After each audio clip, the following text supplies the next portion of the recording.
structure. I work with our faculty development workshops, creating those. So at the end of the day with your evaluation, if there's anything you'd like to see us bring, please write it there because I'm the person who reviews that and coordinates those, and I appreciate your feedback.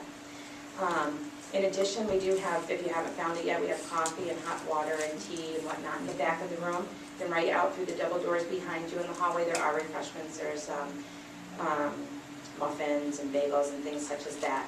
As you go out, if you're looking for the restrooms, it's a little bit of a maze to find them, but it's not too hard. You're going to go through those double doors in the back of the room, then directly on your left is another door. Go through there and then take a right, go down the hall. It's about halfway down the hall is the ladies' room, and a little further down behind that is the men's room. So hopefully that answers all the housekeeping tips that you need. Myself and Christina, who was here at the check-in table when you came in, are the Campus Compact staff here today. So if you do have any other questions, please don't hesitate to ask us. I'd like to introduce our speakers this morning. Some of you may have attended the last workshop that we did with both Bobby and Suzanne.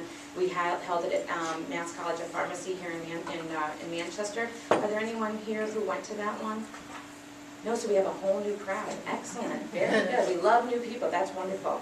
Bobby Gottlieb and Suzanne Cashman have come and presented for us before. Last time they did service learning in the healthcare professions. They both wear many hats in their fields, and you probably read their bios that we included with the materials that we sent out to you for registration, so I'm just going to be very brief about them. Bobby is an associate professor at the Harvard School of Public Health, as well as a primary internist at Brookside Community Health Center. Suzanne is a professor at the University of Massachusetts Medical School. Both are very involved in teaching courses, research, presenting nationally. I know that Bobby also does some international service in Guatemala as well. So if there's questions you have about a variety of different topics, I think these are the two women who can answer them for you. So I'd like to introduce both Bobby, who I believe is speaking first, and then Suzanne. Thank you, and enjoy the day. Hi, everyone. So welcome to everybody. And our disclosures, there are none. Someday maybe there will be people with very deep pockets who will be invested in reflection as a pedagogical tool or service learning or whatever, and then we will have some disclosures, but I think it's safe to say that probably not for a while. So this is our talk, and we're going to try to make it a combination of us telling you things and then some interaction and back and forth. So I hope it's going to be an enjoyable 4 hours together. And here's we're already behind, but we'll be okay. We're going to spend the next 15 minutes just going around quickly so we have a sense of who you are. And I don't know how many of you know each other, but basically name where you are and if there's anything in particular you'd like to tell us about yourself or your interest in this kind of teaching that we do. I'm going to spend about half an hour talking about the background and some kind of theory and evidence base related to reflection, partly because that will form a foundation for the rest of what we do today. But also my motive is probably each of you is in a situation where you have to kind of negotiate for what you do. And if you're like instructors in many colleges and universities, reflection activities are things that you need to defend. Like you don't have to defend teaching to a test, but often you do have to defend teaching in this particular way.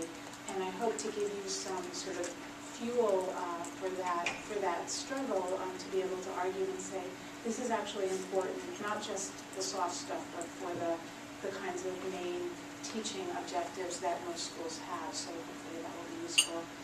Then we'll do some activities to give you an idea of some reflection activities and how you might want to think about them, plan them, engaging with the reflector, how to push your students further as they go through their reflective activities. We will eat lunch. And then getting real is more about brainstorming. This is all very nice, and in a perfect world we'd have all the time and all the resources, but how you actually do it with the various real-life constraints, and then wrap up. So that's what we talked about. So let's, and just to start with this quote, we do hope that in the process of talking about reflection and teaching about reflection, we will also demonstrate how we do it and demonstrate some of the principles. So that's kind of the theory of how we have tried to plan this workshop. But let's just start saying a little bit about yourselves, ourselves. Maybe start at this table. Good morning. My name is John Finneran. I teach at Keene State College. I'm a latecomer to academia. Spent 30 years still in the field of mental illness and substance abuse disorders. And I'm very grateful to be here. What do you teach? I'm in the health science department at Keene, and we have an addiction option. So I teach addiction and behavior change classes, and I'm very interested in this topic because it is something that I ask my students to engage in a lot. Sure. I'm Lucia Suarez. I'm an adjunct faculty at the University of New Hampshire. I'm a speech language pathologist, and I teach classes in communication disorders. I also do clinical supervision of student interns. Hi, I'm Barb Kresge. I'm an occupational therapist, and I'm an adjunct faculty at UNH and Tufts University. And I look at the Kremble Center, which is a community-based program we work with adult brain injury survivors, and I supervise between 80 and 100 student interns there per year. So lots of contact with interns within the community-based setting. You could be reading a lot of reflections. Yeah.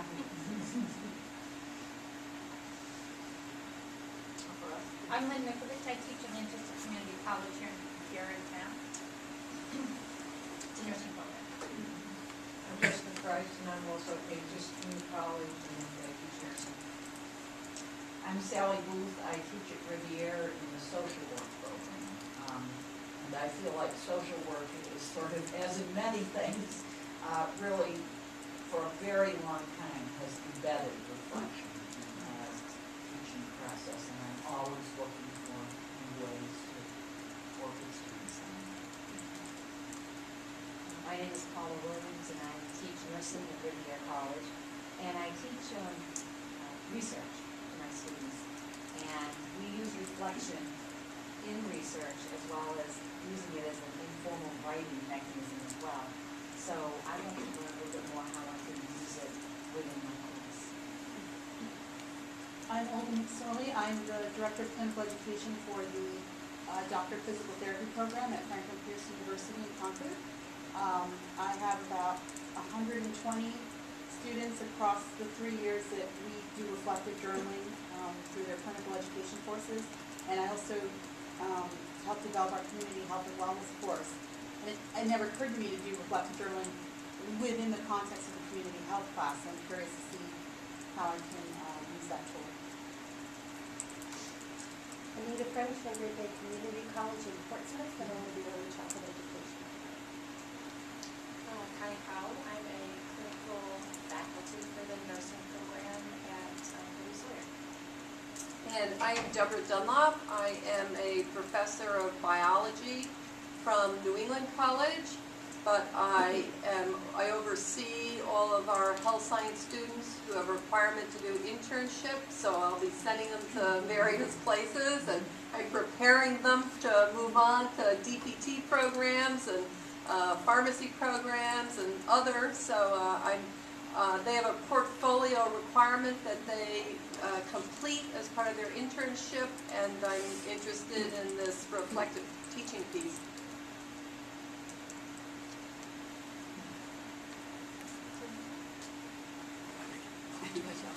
Joe Catanese, St. Anselm College, Director of our Academic Resource Center. I teach in our Humanities Department. I coordinate service learning in humanities, among a few other tasks. I'm Kathy Taylor. I am Director of Career and Academic Advising at Colby Sawyer College, and our office manages career development, the internship program, study abroad, and obviously academic advising. So this is a great workshop for helping provide our faculty sponsors with resources on reflection and helping our students return from study abroad and reflecting on their experience. And I'm one of the faculty sponsors that Kathy will share information with. I'm Basha Petlicki. I'm a non-practicing clinical psychologist in my second career as an instructor or professor at Colby Sawyer College in psychology. And so with my background, I teach a lot of counseling-related courses, and I have already reflective exercises in my curriculum, but I don't think they work well. So I'm here to hopefully learn some strategies to enhance those exercises for my students. Good morning, I'm Jan LaFleur from St. Anselm College. I use reflective exercises and contemplative practices in the classroom as well as for training tutors. So I'm always looking for new ideas and new ways of incorporating that in my work. My name is Christina Casala, and I work with Campus Compact for New Hampshire. And Tierno Campus Compact for New Hampshire. All right. This is a really great group and very diverse, different health professions and humanities and teaching at different levels. So I'm excited to be working with you and hearing your experiences as well as hearing what we have to say from the podium.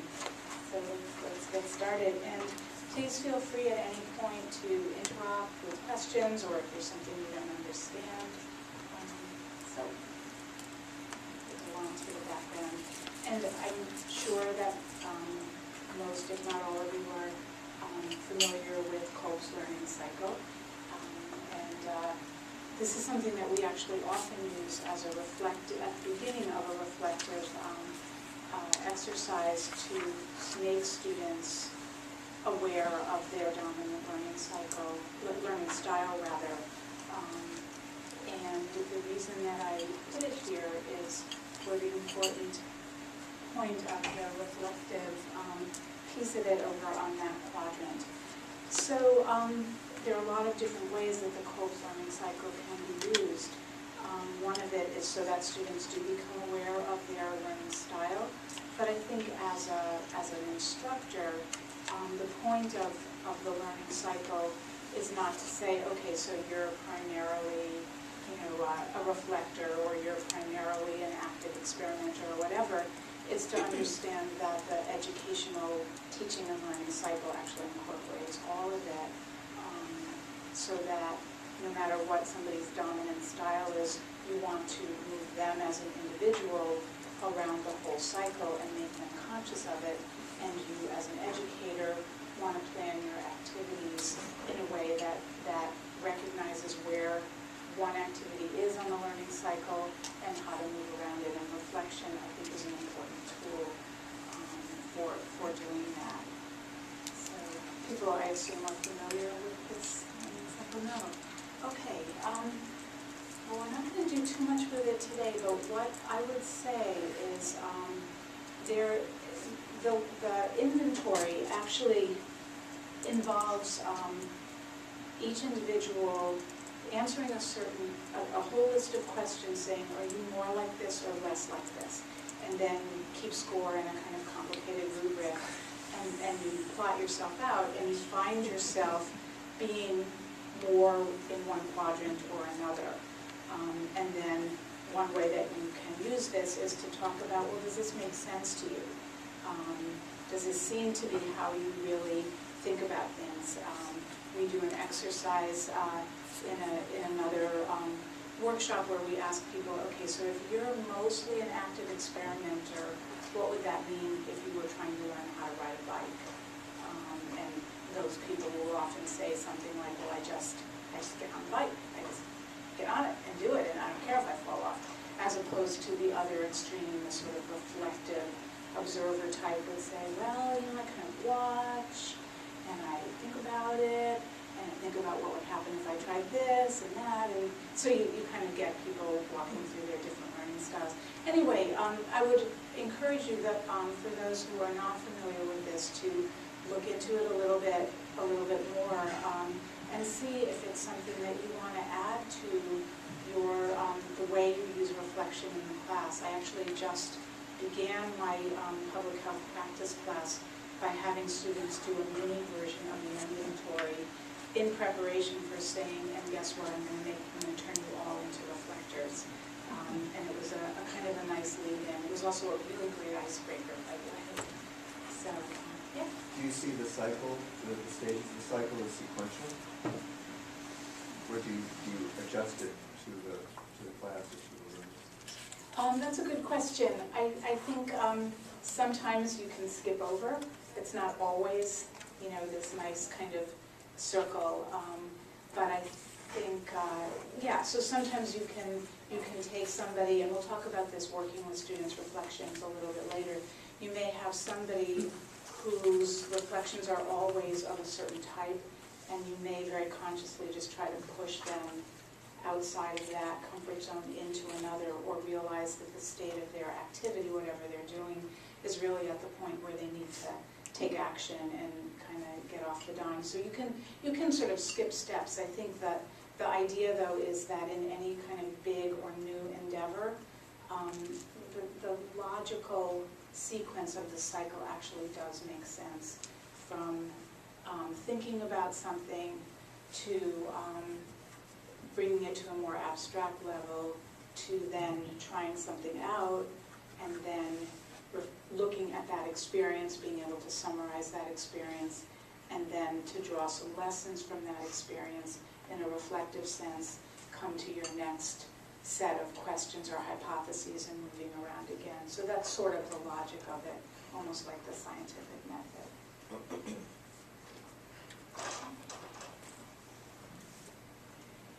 So I think we all face certain challenges in higher education.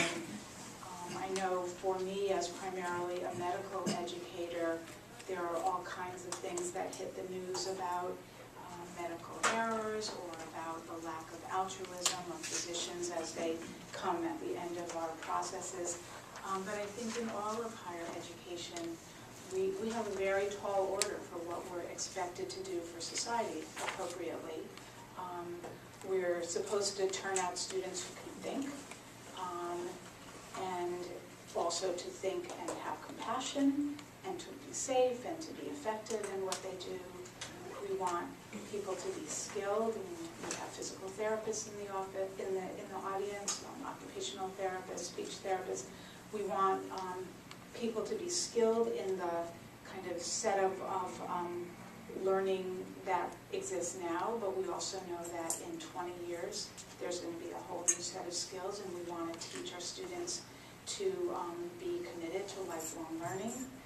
And you don't just say that, that's a habit, it's an orientation, so we have to teach them how to do that and how to want that. We want our students to explore values that are consistent with social justice and equity. Some people mentioned global work, community work. We want to teach that to our students. We don't want to cram it down their throats. We want to sort of bring that out in them. How do we do that? We do want to promote altruism and help students learn that they can do well by doing good, but again, we can't just say that or hammer it into them. We want that to kind of emerge. And in many fields, we want to teach students how to work in teams, how to collaborate, how to communicate. Again, the people in the health field, learning is often a very individual activity, and yet we want to turn people into people who can work in teams. It doesn't just happen overnight. People are not really born with all of those skills. So are we doing this? And what are the methods for doing this? And there probably are a million more challenges in higher education that I haven't listed. I don't know if anybody has anything that they sort of feel pressured, maybe some of the administrators, well, we want to turn out students who can do X, but are we really doing that? Yeah. I think one of the things I hear a lot, the course I most recently taught down at Tufts was an interactive reasoning class, and I think students really struggle when there isn't a right answer. They want a right answer so they can do the right thing on the test, and do the right thing when they get in the clinic, and get the A, right? So actually, I felt like I was pretty successful in overcoming that with a lot of introductory stuff and explaining my methodology and where I was coming from. But that has been a struggle, I think. Yeah, no, I agree, and, once you're out in the real world, you know that, sometimes there's a right answer, but a lot of times it's kind of not exactly, or the right answer doesn't really apply to this situation. Right. So you have to be flexible. No, I think that's exactly right, flexible learning, and flexible application, and comfort with that, comfort with the unknown. So these are all huge challenges. What is known from educational theory is that learners, often they talk about this as adult learning theory. I think if somebody here is an early childhood person, I think it's learning theory. I think adults and children probably learn very similarly, but I've been taught this as kind of adult learning theory, that it's experiential. You learn the most from things that you actually do, hands-on or in the midst of it, rolling up your sleeves. Another optimal way of learning is where there's a very conscious, a very deliberate ecology of learners, where there is mentoring, where students know who they're learning from, and there's a two-way street in how they learn between the mentor, among peers, and that somebody has really paid attention to that environment. And from even the brief descriptions that many of you gave us of what you do, it sounds like you're very conscious of that, trying to create an ecology. And the more deliberate that is, the more the students receive the benefits of all of what's going on and all of the arrows going in different directions. So embedded learning, I think we've all learned the word embedded in the Iraq War, right?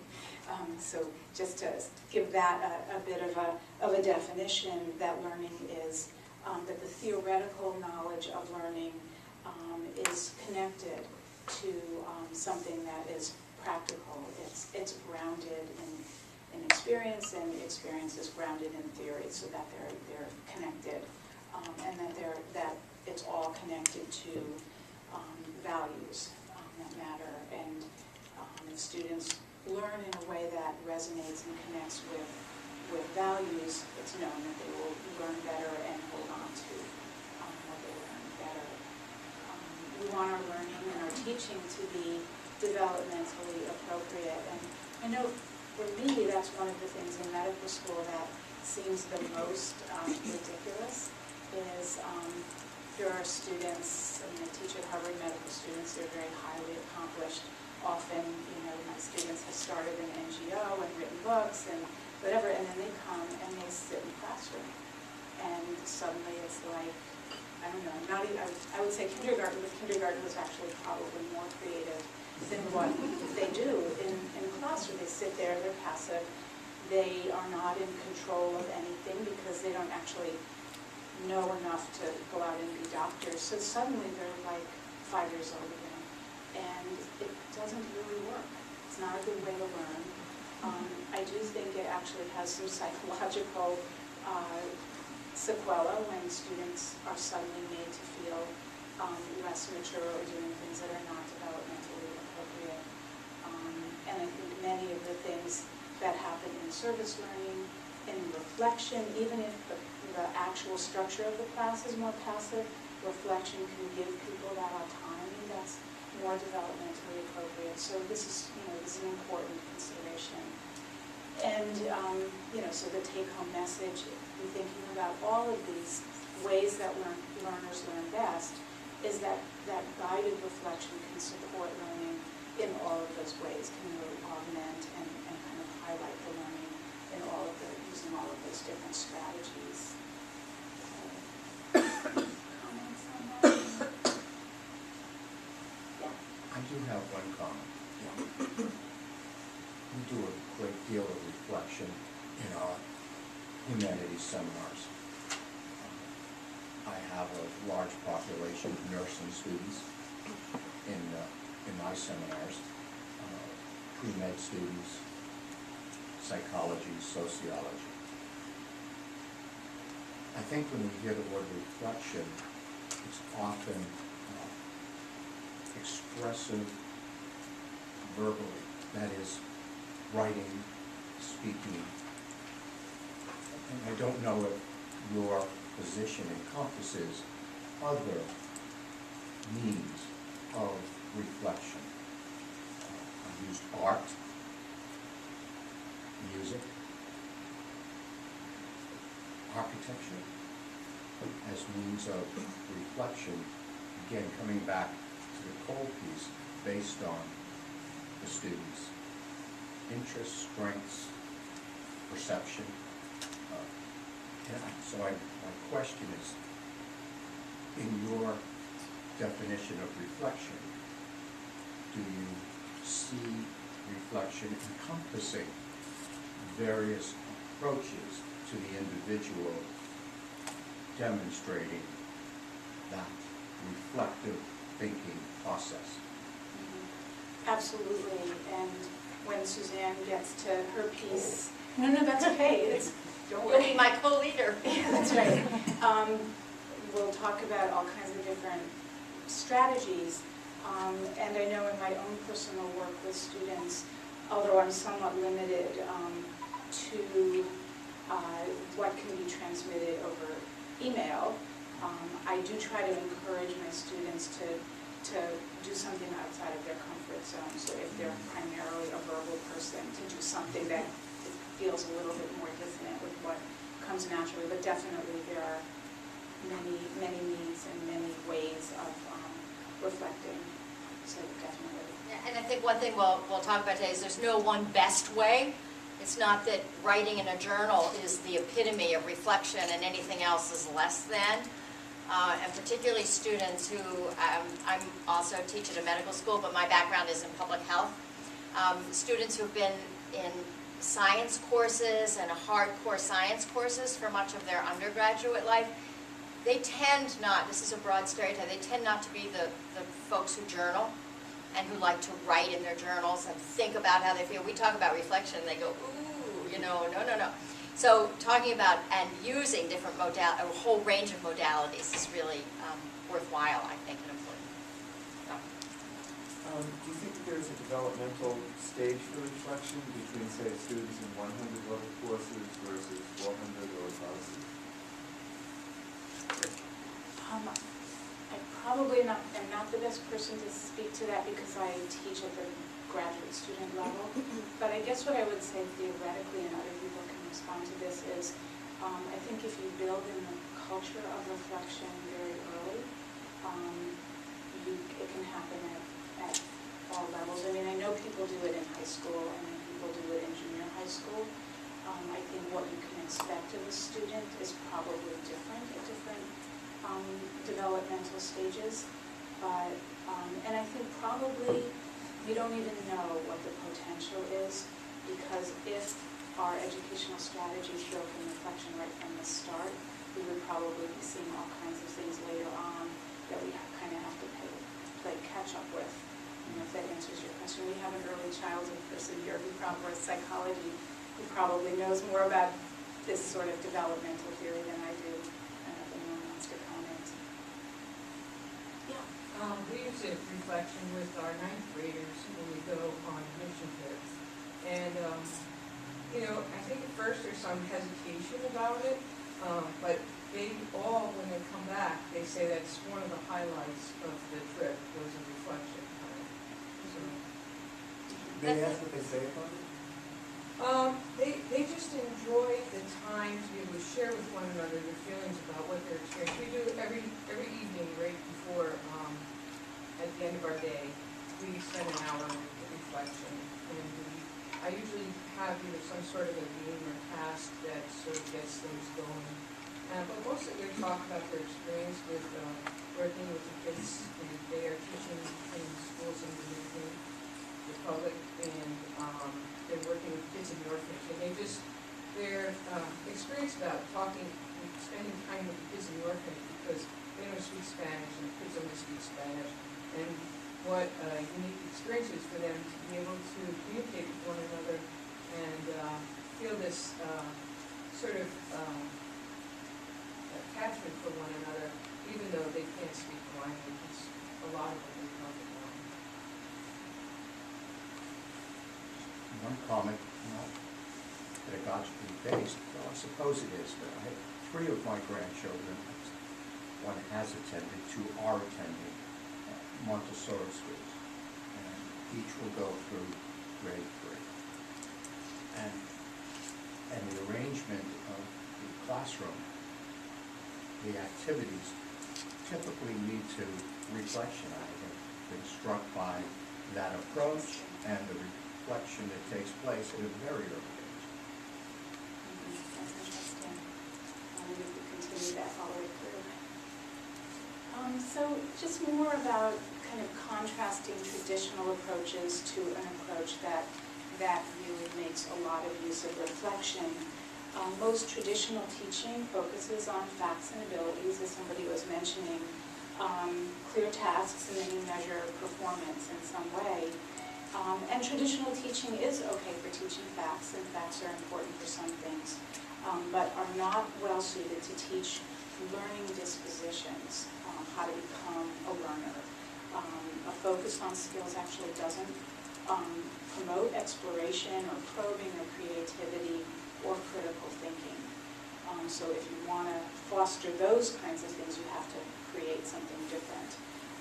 Also, a focus on skills doesn't make use of people's passions, their motivations, their sensitivities, their values. It's sort of very separate from that. The sort of more technical versus sort of makes me happy. So to teach these dispositions, what educators talk about is tending to the dispositional triad. Every field has its lingo. So abilities, sensitivities, and inclinations. And these are reflected in the enculturation model. In this model, a culture is built out of 3 mutually reinforcing pillars: cultural exemplars, and that's often the role that the teacher or the mentor can play, but sometimes it's people in the community as well. Models of thinking that are present in the teaching environment, so interaction among the learners, and then direct exposure and teaching of culturally important concepts, activities, and skills. So reflection can actually reinforce this enculturation model of teaching. You can create reflection assignments that do so, that reinforce these kind of pillars, and you can keep these in mind as your students are reflecting to kind of push them or unveil or point out what's happening in each of these 3 areas. So this notion of critical self-awareness, it's an emotional self-awareness and a self-regulation of what you attend to. And this reminds me a little bit of the students that you were mentioning, the students wanting facts and wanting answers. And in a lot of situations that our students are going to be dealing with, there's a lot of uncertainty. And that's very uncomfortable for people. And reflection and getting people to this point of saying, this is what I see, this is what I know, this is what I don't know, and I can sit with this and know what to do next. I don't have to feel threatened by what I don't know, is actually a very important emotional development step in learning. And for all of the types of learners that we're talking about, they need to feel comfortable with what they don't know, aware of what they know, aware of what they don't know, and comfortable with that. One of the things that I have looked at as a medical educator is medical errors. And in medical education, and there probably are parallels to many of the things you deal with, what is thought as one of the major causes of medical areas is that a practitioner, a student or a practitioner, will start thinking along one diagnostic pathway. And that's very comfortable because A leads to B, leads to C, I think I've got it. And then as information enters their line of thinking that actually says that's actually wrong, they discount that information and keep going forward. And there are many examples of very serious, important errors that are made when the data was all around them, but people had not taken it in. And part of the reason they don't take it in is because they feel comfortable, because they think they know where they're going. And if the data makes them feel uncomfortable, they don't want to feel uncomfortable, so they push it aside. And imagine anybody can come up with a parallel in your field. So this is sort of an educational phenomenon to identify how can we make learners comfortable with uncertainty, comfortable with what they don't know, comfortable with data that conflicts with their first assumption so that they can question that assumption. How many people read crime novels? I love reading how they will say, what are we missing? Let's go back over that again. Let's start at the beginning. They do that, that's the way that police, investigators, whatever, or at least they do in the books. And I keep thinking, if I could only teach my medical students to sort of put aside and start over again and again and again, I think they would make fewer mistakes. And I think that's what it is. It's like, I don't care if my initial thing was wrong. I want to get to the right answer, or the right pathway or whatever, correctly, and not ignore the data that's out there. So anyway, so what you want to promote is a self-aware, self-monitoring, and reflective style. In summary, I think reflection is a strategy that can address some of the educational challenges, to learn from experience, to update and question your assumptions, to maintain confidence in a changing environment. Oh, there's this new thing I need to learn about. Don't be afraid of it. Embrace it. Function in a complex environment, to frame and solve complex questions. Also to recognize your own personal beliefs and attitudes and values and how that may affect how you're taking in information. To build an integrated knowledge base, linking old and new knowledge and theory and practice, and then the self-monitoring notion that we were just talking about. So a few definitions.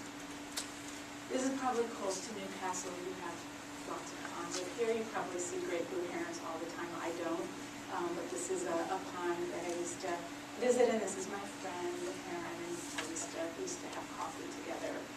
So reflection, slow consideration, serious thought, but also something, what I liked about this quote is that it's contextualizing it, so it's not just, the one heron with his or her reflection, but it's the whole context. It's being able to take in the whole thing, to contemplate at leisure, allowing it to declare its connectivity with other facts.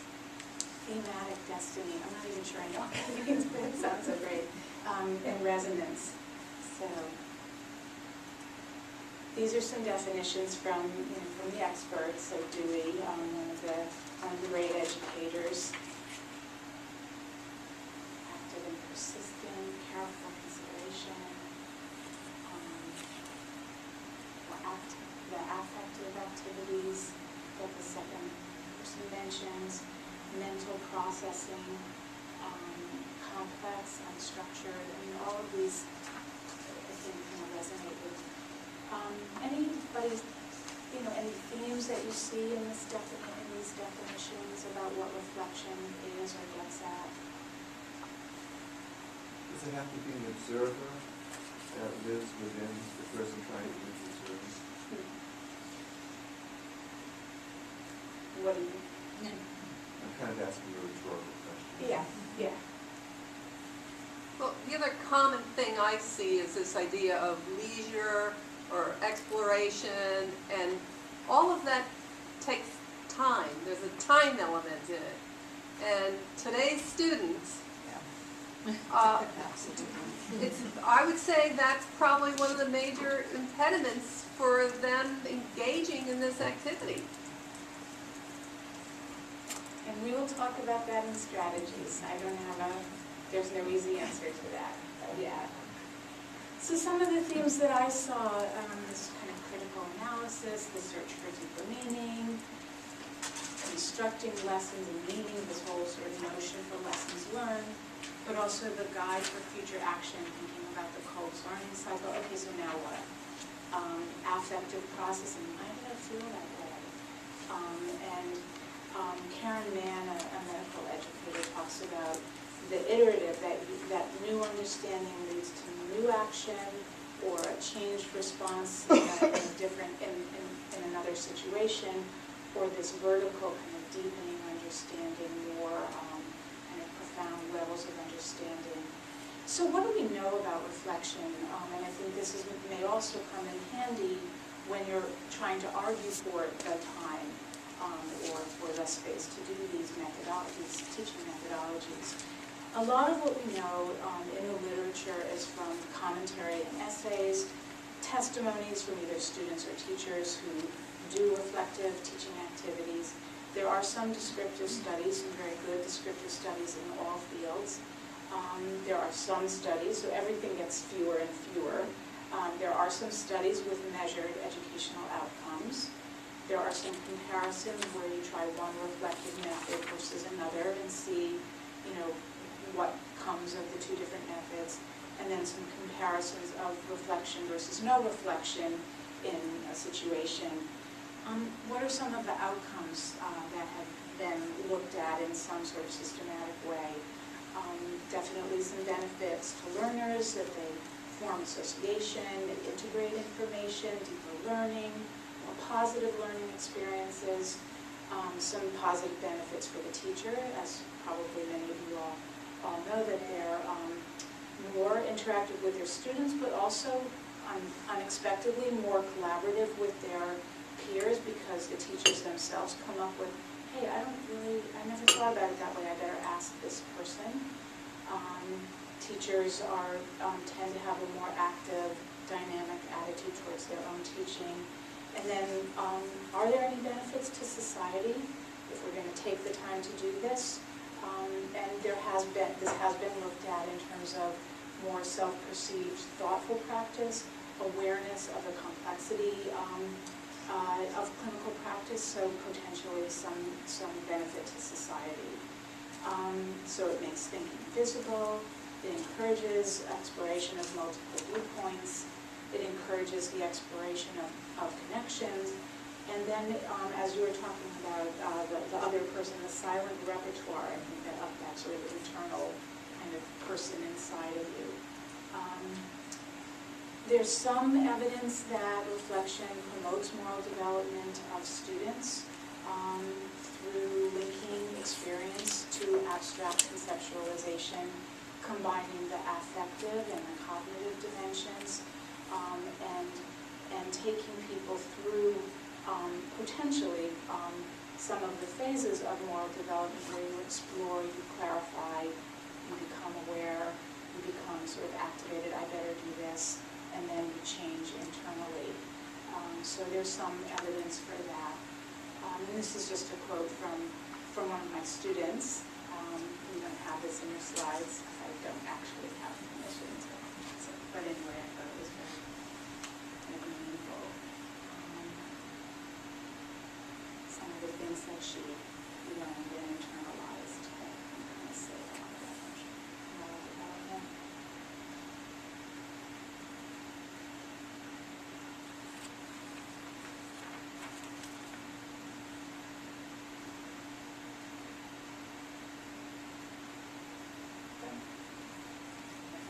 One of the things I've noticed is that people tend to, I think, be able to generalize knowledge better. I always encourage students to think about, I'm teaching occupational therapy, so I encourage them to understand what the lens looks like that you're looking through and what that involves, and that I can't teach you everything you're going to come up against. I just can't. So, but I can teach you how to approach anything you're going to come up against. And I think without the reflective activities, that's really hard to get at that. That kind of confidence and sense. How often do you hear students say, being a clinical setting, I often hear people say, oh, I never learned that. And it's like you go back to the institution, they go, well, they've learned that in 300 different ways, but because this looks unique to them, they can't make those connections. But I think the reflection helps them make more of those connections. And I suspect you help them understand the lens through which they're observing and working, and just understanding that they come with a lens that's been Right. developed by their profession, which Right. all happens, we want that to happen Right, in all professions, but what is the lens I use? Right. So, there is some evidence that reflection promotes thinking and complex and critical thinking through this active process, whether it's the internal voice or the mentor doing this to connect abstract to concrete and back and forth. And basically, I think this is kind of what you're saying too, the broad patterns, the recognition of broad patterns, so exactly that. Another student, what I love about this is spend some time in my own discomfort zone. I couldn't have scripted it better, so I love that she said that.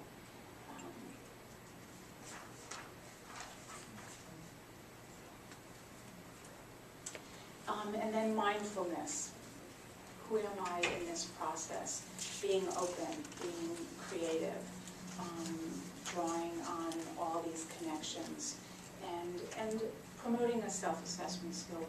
What am I learning? What am I doing? Why am I doing this? What are my strengths? What are my weaknesses? That whole area of awareness. And just to contrast traditional learning from what you potentially can do with reflection, fact versus process. My side, how do I think versus taking in a lot of things. An algorithm versus life isn't really necessarily always an algorithm. You get hit by a lot of different things. You stay in your comfort zone versus you take some risks. You focus very narrowly versus there's this whole, thing going on, and reflection can make you very heightenedly aware of that. And ideally, an openness, a self-awareness, a willingness to think outside the box. And you are creating this ecology of learning between peers, depending on how you do it in your reflective exercises, between you and the student or among groups of students. So there is some evidence that it's good for students in all of these different ways, including, I think, not to underestimate just this idea for individualized feedback. I think it's very intimate. A lot of what happens in reflective activities, it's very intimate in a way that like a test is not. Multiple choice questions are just, you don't feel like you've really gotten to know your student or your teacher. For the teacher, again, it's this opportunity for intimacy.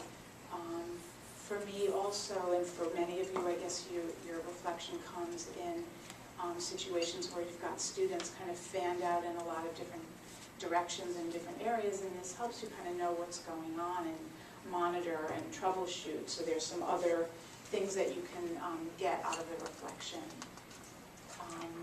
And potentially, for those of you involved in the community, there may be some opportunities for the community to benefit. Certainly, through my reflections and my students' practica, I can learn about things going on in the community that I can actually do something about and bring resources. So, what do we know about reflection as an activity? Students do engage in reflection, and students have been studied in a variety of contexts to see, does this happen naturally? And it actually does happen naturally, and not unexpectedly, some students do it more than others. It's also known that you can enhance this, so it's not like, okay, this person is never going to learn how to reflect. It's something that can be developed. Reflection is stimulated by more complex and or surprising situations. So someone mentioned, the reflection activities not always being successful. You want to make sure that what you're having the students reflect on or about is the kind of thing that really people do reflect about, and some situations are more provocative than others. The timing of reflection matters. both in somebody's individual life within a course, but also before, during, after an experience. And some students may be more oriented towards reflection depending on when they're asked to reflect. Definitely supervision and connection matters. Reflecting into a vacuum is definitely not very effective, which doesn't mean that students might not want to keep part of their reflective journal or whatever to themselves. But some of it has to be responded to. And ideally, the teachers will model reflection. So are there any negatives in this evidence base for reflection? And the only negatives that I found in the literature are if the reflection exercise feels not connected to something real, if it feels kind of artificial or superficial, not real, then it doesn't work very well for students. And then finally, if there's no mentoring or supervision, if there's nothing kind of on the other end. So to end with kind of what is needed in terms of reflection for anyone who is looking for a kind of educational, pedagogical kind of bent to this that you might write about. Rigorous evaluation of reflection and its relationship to educational outcomes. There's some evidence-based, but it could definitely be extended overall and in any of your individual fields. Does it enhance learners' knowledge? Does it enhance self-understanding, critical thinking, that type of thing? Rigorous evaluation of reflection to societal outcomes, obviously hard to do, but not impossible. But does practice change? You know, that could be indirectly related to societal outcomes. Do the outcomes of practice change? Reflection in any sort of experimental or quasi-experimental design, which could mean, you know, one community college tries something and the other doesn't, and you compare it, and then you can learn from each other and do what's best. That could be sort of a quasi-experimental design. Long-term studies to measure the durability of any benefits from reflection, and to really document the process, and then larger studies, because most of the literature is one course, one school, that type of thing. And I'm a little over, but I'm done. But any comments or questions on any of that part before we go to some of the reflection activities? There's a lot of material there. I hope we'll reflect on it as we go through the day. Thanks. Oh, I think I'm supposed to get wired You now. do, I have to get wired, sorry. Stand up. Oh, yeah. Move around a little bit while we do this.